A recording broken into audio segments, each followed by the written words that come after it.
আসসালামু আলাইকুম বিয়াস, আশা করি সবাই ভালো আছেন, সুস্থ আছে। তো দেখতেছেন একটা লোহা চলতেছে না, এখান থেকে নামানো হয়েছে। তো যে সমস্যাটা, এটা হলো মাহুয়েল। দেখতেছেন মাহুয়েলের কারেন্ট কোথায় দেখতেছেন? বডিতে। তো আল্লাহ বাতাইছে আমরা সংযোগ বিচ্ছিন্ন করি, তারপর আপনার দেখছিলাম। তো দেখেন বৃষ্টিতে ভিজে এত বেশি পরিমাণ শর্ট হয়েছে, পুরোপুরি মাহুয়েলটা শর্ট হয়ে গেছে। দেখছেন বডিতে আট করা হয়ে গেছে, আর প্রত্যেকটা জিনিস এখানে কিন্তু লোহার। তো এখন মাউলটা চেঞ্জ করবো এবং আপনাদের সাথে শেয়ার করবো ইনশাআল্লাহ কীভাবে চেঞ্জ করবো। তো দেখতেছেন এটা হলো আমার পুরাতন মাউয়েল। তো প্রথমে আমি ইলেকট্রিক্যাল যে কানেকশনটা আছে, ফেস কানেকশন এবং নিউট্রাল কানেকশন, ওটা বিচ্ছিন্ন করতেছি। আপনারা দেখুন, প্রথমে একটা কেবলই বিচ্ছিন্ন করে দিলাম। বিচ্ছিন্ন করার পর এটা হলো আমার এলইডি সেকশনগুলো। তো এলইডির যে নিউট্রাল সেকশন আছে, প্রথমে নিউট্রাল সেকশনগুলো হারিয়ে নিলাম। তারপরে আপনার যে ফেস কানেকশনগুলো আছে এগুলো বিচ্ছিন্ন করতেছি। এখানে দেখতেছেন এখানে 3টা ফেজ লাইন আছে, 3টা নিউট্রাল লাইন আছে, আর 2টা মেল লাইন। তো এগুলো সাইন হাতে লেখা আছে, অবশ্যই আপনারা বুঝলে, না বুঝলে তো আমার কিছু করার নাই। তো যেহেতু এই মাহলটা খারাপ, তো এটা আমি বাইরে রেখে দিলাম। এখন আরেকটা মাহল, তো দেখতেছেন এখানে ইনপুট লেখা আছে, এখানে ডিসি বোর্ড। মাহলের কাজ হলো আপনার এসি বোর্ডকে ডিসি বোর্ডে রূপান্তর করে চালানো। কারণ আপনার এলইডি যত লাইট আছে সকল কিছু আপনার ডিসি বোল্টে রান হয়। তো প্রথমে আমি মেন লাইনটা কানেকশন করে নিই। দেখছেন ইনসুলেশন কাটতেছি, ইনসুলেশন কাটা হয়ে গেল এবং নিউট্রাল কেবলের সাথে নিউট্রাল কেবল জোড়া দিয়ে দিতেছি এবং ফেস কেবলের সাথে ফেস কেবলটা জোড়া দিয়ে দিলাম। এখন আমার 2টা কেবল জয়েন্ট হয়ে গেল।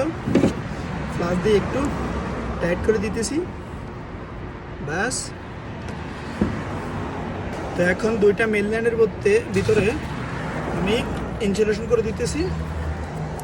সুন্দর করে ইনসুলেশন করা লাগবে, যেন কোনো প্রকার পানি এখানে প্রবেশ যেন না করে। ওকে, এখন এখানে কিন্তু একটা আর্থিং লাইনও আছে। তো যেহেতু আমার 2টা ফেজ আসছে, আমি আর্থিং লাইনটা দিতে পারবো না। এখানে আর্থিং লাইনটা কেটে টেপ করে দিলাম আর সুন্দর করে ইনস্টলেশন করে দিলাম সকল কিছুর। এখন আমার লাইট পয়েন্ট যেগুলো আছে এগুলোর কানেকশন দেওয়ার ফলে দেখতেছেন ফেস কেবলগুলো আমি প্রথমে পুরাতন যে রাস্তাটা আছে এটা কেটে নিলাম এবং ইনসুলেশন আউট করতেছি। তো প্রথমে রেড কেবল 2টারে একটু জোড়া দিয়ে নিলাম, তারপরে নিউট্রাল কেবলগুলোকে ইনসুলেশন হাঁটা দিতেছি। তো দেখেন যত আপনার সামান যত অত্যাধুনিক হবে, আপনার কাজ করতে তত সুবিধা হবে। তো যতগুলো মাহুয়েলে থাক না কেন 220 ভোল্ট ইনপুট হবে আর 12 ভোল্ট আউটপুট হবে। তো দেখতেছেন এটা হলো আমার আউটপুট। দেখছেন ডিসি 12 ভোল্ট, 12 ভোল্ট আউটপুট।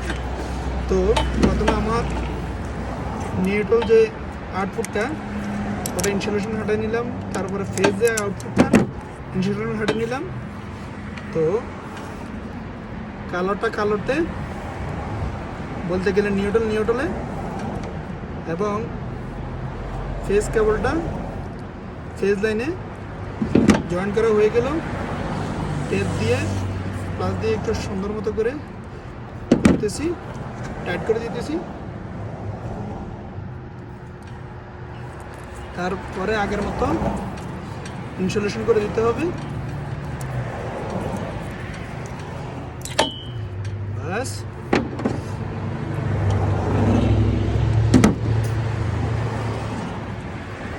দেখতেছেন তার জয়েন্ট একটু লুজ হয়েছে।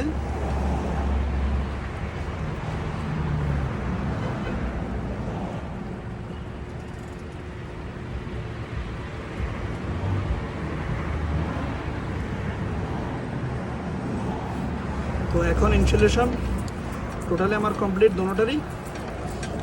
তো এটা বেশিরভাগে খারাপ হয় যখন বৃষ্টি হয়।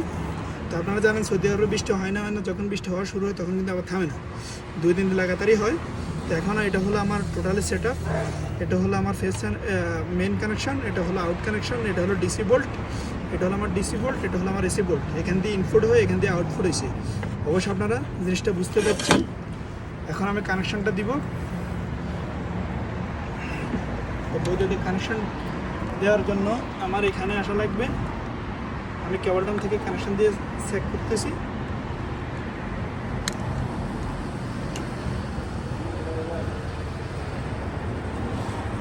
তো অলরেডি আমার বৈদ্যুতিক কানেকশনটা কিন্তু দেওয়া শেষ। বৈদ্যুতিক কানেকশনটা দিয়ে দিলাম, এখানে সব কিছু ঠিক আছে। এখন আমার বাইরে দেখার বেলা দেখতেছেন আলহামদুলিল্লাহ আমার লোহাটা কিন্তু রান হয়ে গেছে। তখন বাস প্রত্যেকটা সাইড স্ক্রু করব এবং উপরে হ্যাঙ্গিং করবো বাস। আলহামদুলিল্লাহ অবশেষে কাজটা কমপ্লিট। তো দেখতেছেন দুইটা শ্রেণী লাগানো লাগলো, তিনটা লোক হেল্প করা লাগলো, আসলে অনেক বেশি বাড়ি।